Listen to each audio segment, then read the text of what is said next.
man kung paano kayo nadismaya. Di ba?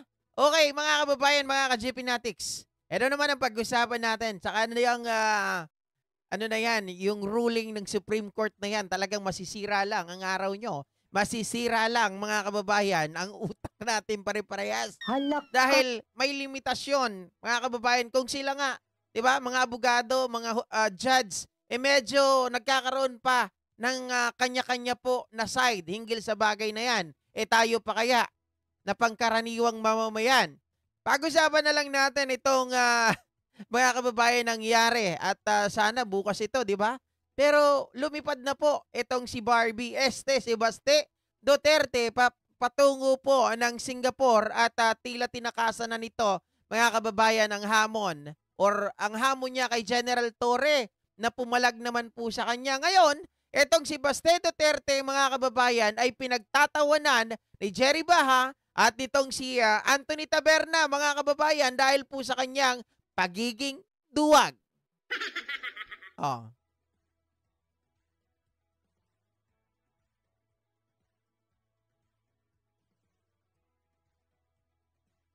Teka lang ha. Sayang ang tato. Sayang ang tato. Sayang ang tato. Ay. Nako. Alam niyo, sabi niya, sabi po ni Baste, narinig niya, kung gusto mo talaga ng suntukan, sino ba naghahamon ng suntukan? Di ba? Siya naghamon eh. Kung gusto mo talaga ng suntukan, parang ang dating nun, parang si General Torre naghahamon. Nabaligtad.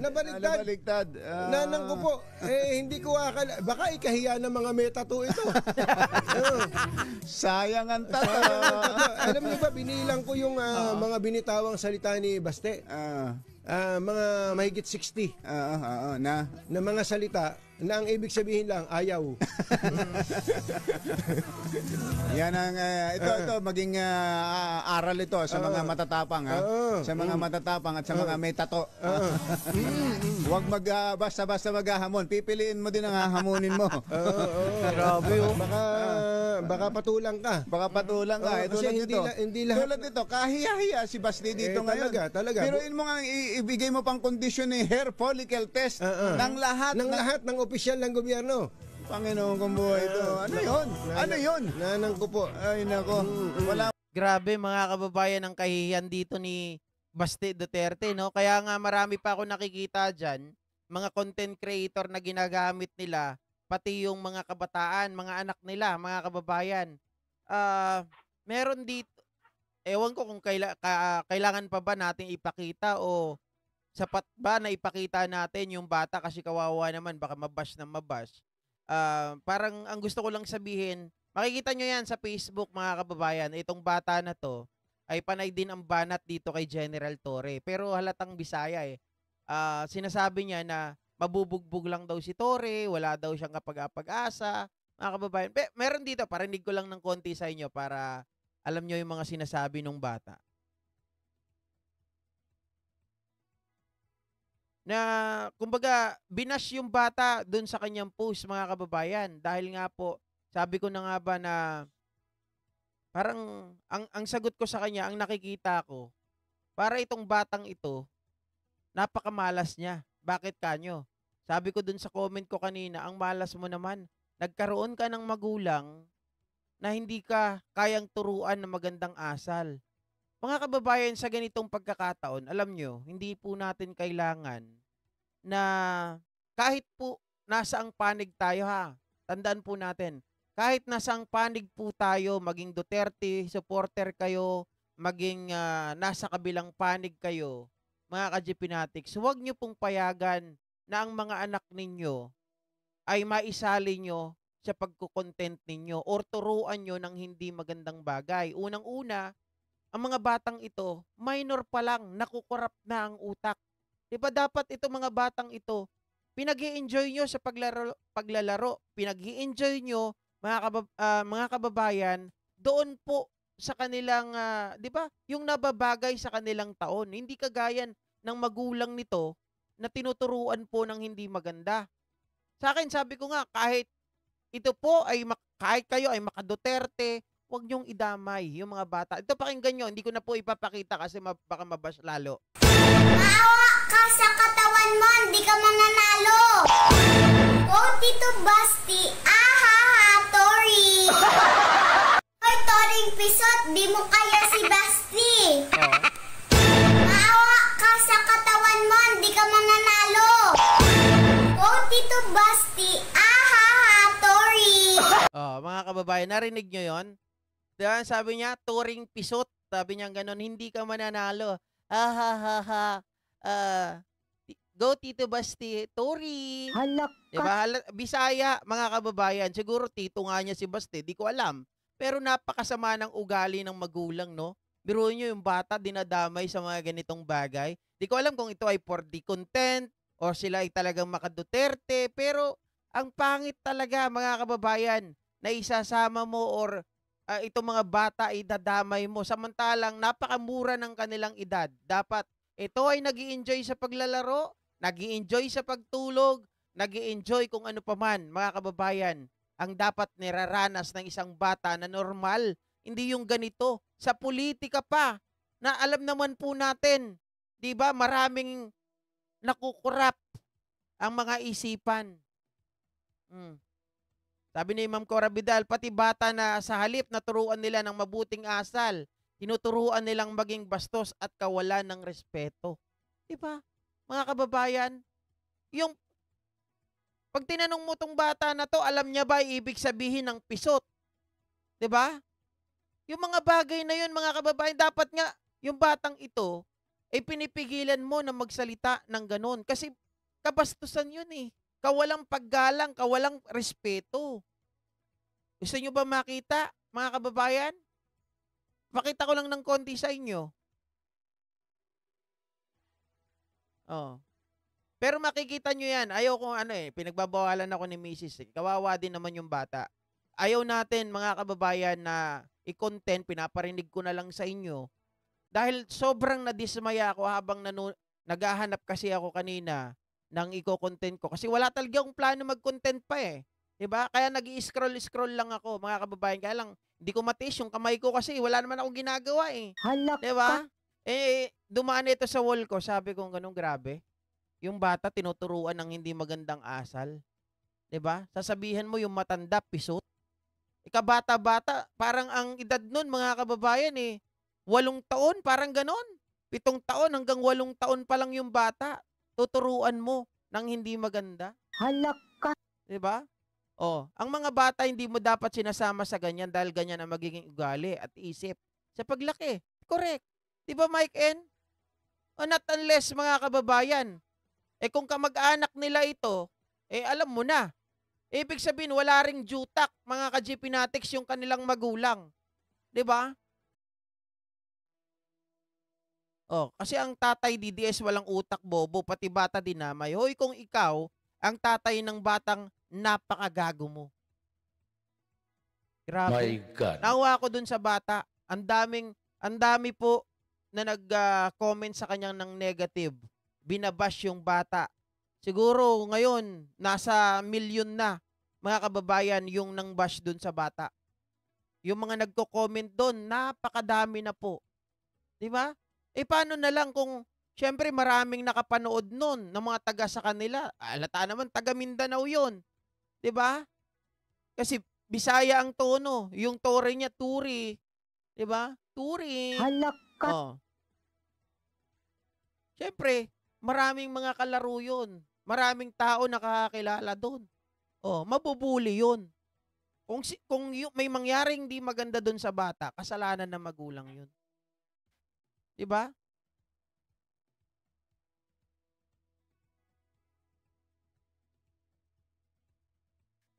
Yung account na lang ng nanay,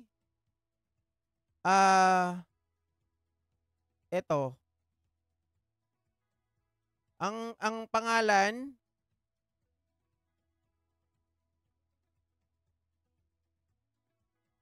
itatype ko.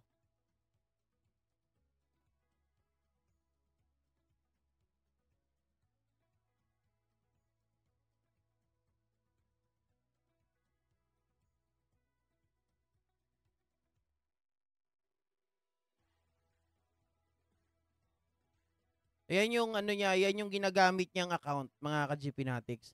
Victoria Cabonillas Tatoy, 'di ba? Grabe. Okay? So, ayan mga kababayan ha.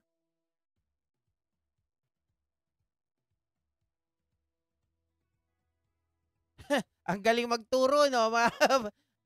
For the sake of the content ata o di ko alam kung anong talagang tumatakbo sa utak ng kanyang magulang. Kung sila ay talagang panatiko ng mga Duterte o sabihin nila na pabor sila sa mga Duterte o kapag-anak nila yon, mga kababayan, hindi pa rin dapat nila ginagawa sa mga bata yon na kinukurap po nila yung utak.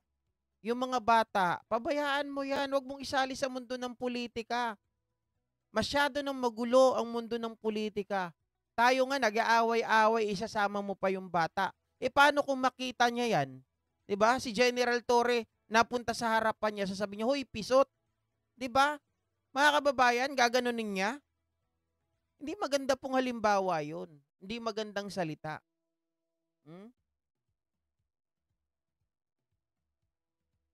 Grabe mga DDS. Kaya maraming, alam niyo sa totoo lang, hindi lang mga bata yung nakikita natin ngayon. Nung panahon nang nakaupo pa yung mga Duterte, nawala talaga ang GMRC, di ba?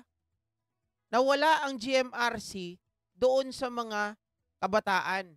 Bakit? Hindi na marunong hindi na marunong magmano, hindi na marunong magpo at opo. Ano pa mga ginagawa nila nung panahon ni Duterte? Nakahiligan nila magmura. Nakahiligan nila na hindi maniwala sa Diyos dahil nga yung pinapanginoon nila na si Duterte, mga kababayan, hindi naniniwala sa Diyos. Estupido daw ang Panginoon. 'Di ba? Sabi niya. Siya nagsabi noon na estupido daw. Biruin mo, kung Diyos daw yun, bakit nagpakapako sa krus? Isipin niyo yun, mga kababayan. Kung may kapangyarihan naman daw siya, pwedeng i-magic niya na lang daw. Parang timang, 'di ba? Oh, grabe, kawawang bata talaga, Casey. Sobra. Oh, Jenny Ramos, nakita mo na? Expose na 'di ba? Expose na expose yung mukha ng bata. Walang ka-blurred. Hindi lang 'yan yung content na ginawa diyan sa bata, mga kababayan. Meron pa diyan. Tungkol din kay General Torre na talagang panay-panay ang ginagawa nila doon sa bata, kay General Torre at kay Baste. Pambabastos. Oh. Sabi ni Mike N, imagine mo na lang paglaki ng bata at mabalikan niya, ang ginawa niya nung bata siya, hindi na yung mawawala online. Oo, syempre. Mga kababayan, alam naman natin kung gaano po kalawak ang reach ng social media. At ito ay hindi basta-basta nabubura. 'Di ba? Kahit siguro kung napakayaman mo na, trilyonaryo ka, pwede mo mapabura yan lahat-lahat. Pero hindi pa rin, may iwan pa rin kahit trilyonaryo ka na eh. Oh. So yung bata magsasuffer pagdating ng panahon. 'Di ba? Alright. So iwanan na natin yan, mga kababayan. Naging concern lang talaga ako dun sa bata. Kaya yung mga nanonood ng mga DDS dyan, sana wag nyo pong tularan. Wag nyo pong gawin sa mga anak ninyo, kamag-anak ninyo, kahit sinong bata, kahit ito ay kapitbahay nyo lang, wag nyo gamitin for the sake of the content at wag nyo pong i-corrupt yung utak ng mga kabataan na yan. Bayaan nyo po sila mag-enjoy sa kung ano po ang 'di ba, naaayon sa kanilang edad. O bayaan nyo mag-aral, maglaro, 'di ba? Kung ano po ang pwede nilang gawin base po sa kanilang edad. Huwag nyo nang idamay sa mundo ng politika na napakarumi. Oh. Mukhang matino naman ang magulang. Kung mukha lang, 'di ba? Pero mga ka-GPnatics, masasabi mo bang matino ang magulang kapag ganun ang tinuturo mo sa bata? Sabi ko nga, hindi mo pwedeng sabihin na, hindi, kaaway ko kasi si Tory, galit kasi ako sa kanya, maka-Duterte kasi ako. Wag. Diba? Iiwas nyo yung mga bata. Tayo-tayo na lang na may mga edad. Tayo-tayo na lang na may isip. Huwag nyo nang idamay ang mga bata. Kawawa. Diba?